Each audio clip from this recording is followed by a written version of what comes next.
This was probably one of the best call-outs ever made on Twitter. Let me go ahead and show you. All right, so you can see this. I posted this on Twitter. This is my pinned post. Scroll down. On April 16th, I shared this. This was a chart of the SPX when the SPX first started to fall. This was the day after tax law selling day. Keep in mind, everyone, heading into the end of March, I was very, very bearish on the market. We were already short on the market. So while already being short up here, I drew out the levels that I would be going long and buying the dip at. Okay? Not only that, I also pointed out where my upside target would be. So before price even got down to these two different levels afterward, I had the levels of support and I had the levels that I was going to be buying mapped out already. And today, the target was officially met. And not only that, if you look at the third long entry down here, this played out almost to the exact dollar.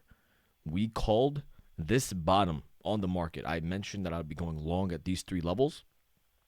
That third long entry bounced absolutely perfectly. You could go on my Twitter. It's my pinned post.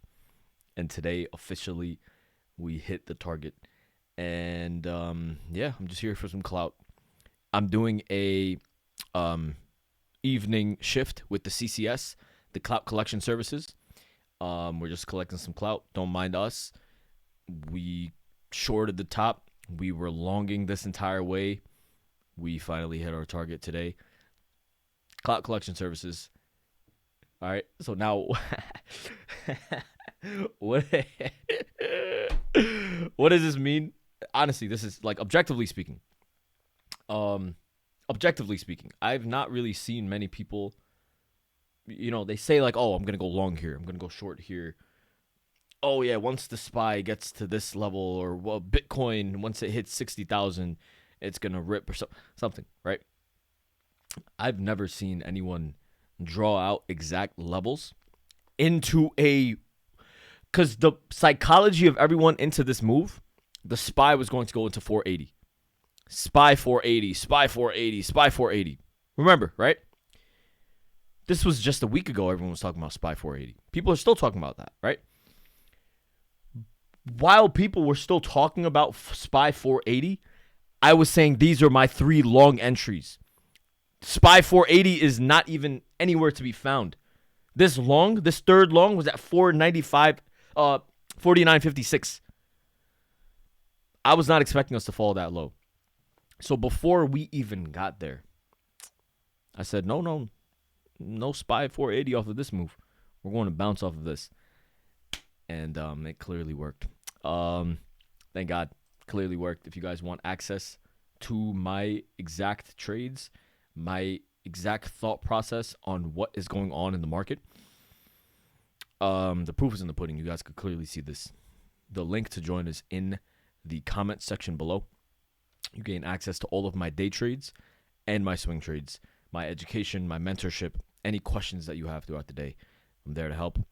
You also gain access to my trading view indicator. All of that as one package. It's pretty amazing, to be honest. But yeah, hope to see you guys there. What are the next steps in the market? Let's continue on with the video. First things first, I'm going to keep this very, very simple, and I'm going to go through this very, very quickly. What we're going to do is we're going to look at all the large tech stocks. We're going to look at the dollar, and we're going to look at the VIX. So first and foremost, Apple. We went long Apple, and clearly did really, really well. But now Apple is getting a bit of a pullback. It needs to hold 180. Cool. Tesla starting to curl upwards. This doesn't. The problem with Tesla is that this sort of setup only works if buyers just continue to step in. This is generally, we need some sort of, technically, we should get some sort of a pullback to around 178, 180, but that's no guarantee. So if you did want to long Tesla, you would need to have a stop loss around 182. for a tight stop loss for an upward move. AMD bouncing, starting to bounce, starting to look good. NVDA also starting to bounce, showing some strength here. We have resistance on this trend line around 940. NVIDIA is clearly looking strong. We had a big move intraday. So these chips are doing well. And we know that the chips are important because they have a lot of weight in the market. Amazon clearly doing well. It's almost at the highs. Microsoft bounced really dramatically. It's doing well also. Google also doing clearly significantly well. Netflix also bouncing very considerably. And Meta also bouncing pretty well off of these lows. Now, with that being said, these large tech stocks are starting to show a lot of strength, obviously, right? Now, when you look at the S&P, what are the main psychological levels that we remember from weeks ago? The 517, 518 area was the number one area that people would be looking at psychologically, correct? Now,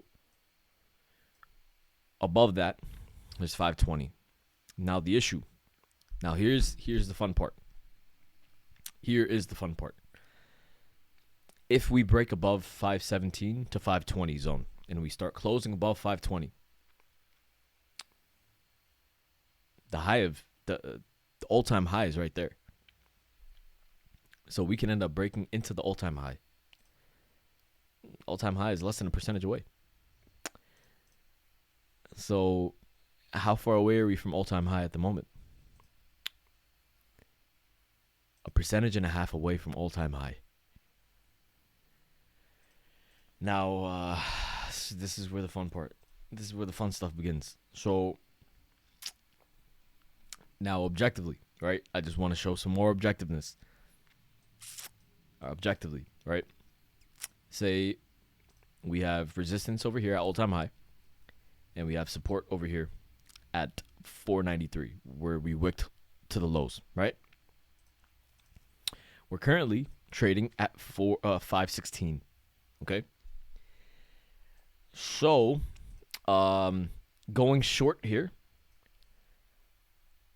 it doesn't look as good to go short here as it would to go short up here, because the risk reward would be much tighter. You would have a smaller risk if you want that risk to be the high, and then the reward would be all of this. As opposed to going short right now, your reward is only this. Correct? The other thing that can happen is that if institutional buyers continue,